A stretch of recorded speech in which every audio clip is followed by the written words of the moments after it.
Class 12 history chapter 6 भक्ति सूफी परंपराएं। विद्यार्थियों, इस अध्याय से संबंधित महत्वपूर्ण प्रश्नों का हम अध्ययन करने जा रहे हैं। तो आइए विद्यार्थियों, मेरे साथ जुड़िए और आगे बढ़िए। आज का पहला प्रश्न, प्रारंभिक भक्ति परंपरा की प्रमुख विशेषताएं बताइए। उत्तर, आराधना के तरीकों के क्रमिक विकास के दौरान अनेक बार संत कवि ऐसे नेता के रूप में उभरे जिनके आसपास भक्तजनों का मेला लगा रहता था। अनेक भक्ति परंपराओं में ब्राह्मण देवताओं एवं भक्तजनों के मध्य महत्वपूर्ण बिचौलिए बने रहते थे। भक्ति परंपरा में विविधता थी। धर्म के इतिहासकार भक्ति परंपरा को दो भागों में बांटते थे, सगुण भक्ति एवं निर्गुण भक्ति।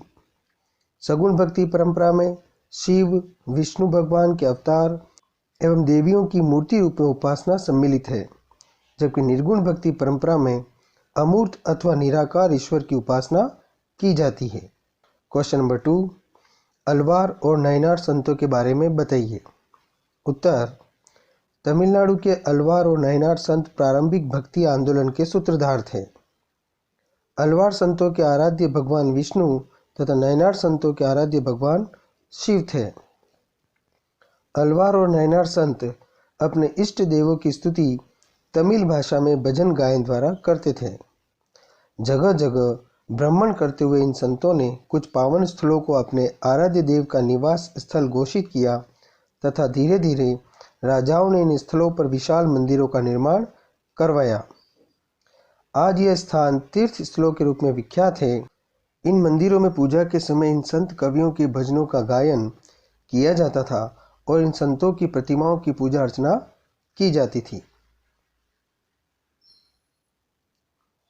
क्वेश्चन नंबर 3, अलवार और नयनार भक्ति परंपरा में स्त्री भक्तों का योगदान बताइए। उत्तर, अलवार और नयनार दोनों भक्ति परंपराओं में स्त्रियों की उपलब्धि एक महत्वपूर्ण विशिष्टता थी। अलवार समाज की अंडाल नामक स्त्री भक्त स्वयं को विष्णु की प्रेयसी मानती थी और अपने भक्तिपूर्ण गीतों में अपने प्रेम भावना को छंदों के द्वारा व्यक्त करती थी। नयनार परंपरा में करईकाल अम्मैयार अपने आराध्य देव शिव की आराधना तप मार्ग के द्वारा करती थी। करईकाल अम्मैयार ने कठिन तपस्या का मार्ग अपने साध्य हेतु चुना। अपने सामाजिक कर्तव्यों का परित्याग कर इन स्त्री भक्तों ने भक्ति मार्ग पर आगे बढ़कर पुरुष सत्तात्मक आदर्शों को एक चुनौती दी। क्वेश्चन नंबर 4, कश्मीर में मुकुट का नगीना किस मस्जिद को माना जाता है।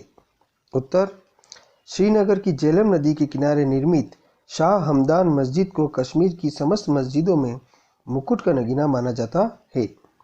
इस मस्जिद का निर्माण 1395 ईस्वी में हुआ था, जो कश्मीरी लकड़ी की स्थापत्य कला का उत्कृष्ट उदाहरण है।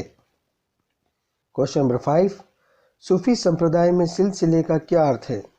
उत्तर, सूफी संप्रदाय में सिलसिले का शाब्दिक अर्थ है जंजीर, जो शेख और मुरीद के मध्य एक निरंतर रिश्ते का प्रतीक है। इस रिश्ते की पहली अटूट कड़ी पैगंबर मोहम्मद से जुड़ी है। इस कड़ी के माध्यम से आध्यात्मिक शक्ति एवं आशीर्वाद मुरीदों तक पहुंचता है।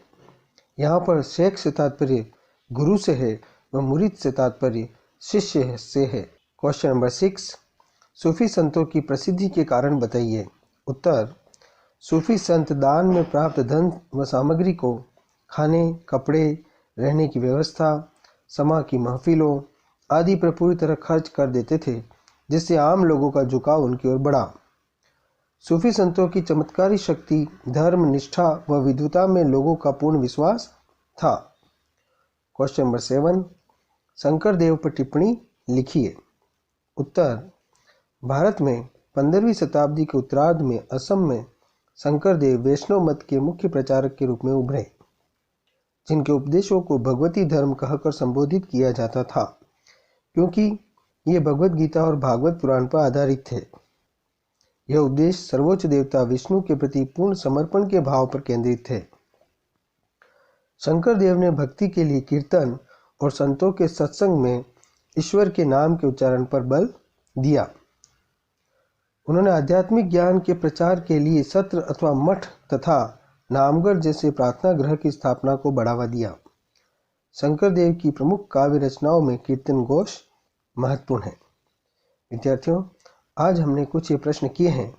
ये सभी प्रश्न आपके आने वाली परीक्षाओं के लिए बहुत ही महत्वपूर्ण है। निरंतर मेरे साथ जुड़े रहिए और आगे बढ़ते रहिए। शीघ्र ही नए प्रश्नों की श्रृंखला के साथ उपस्थित होंगे। धन्यवाद।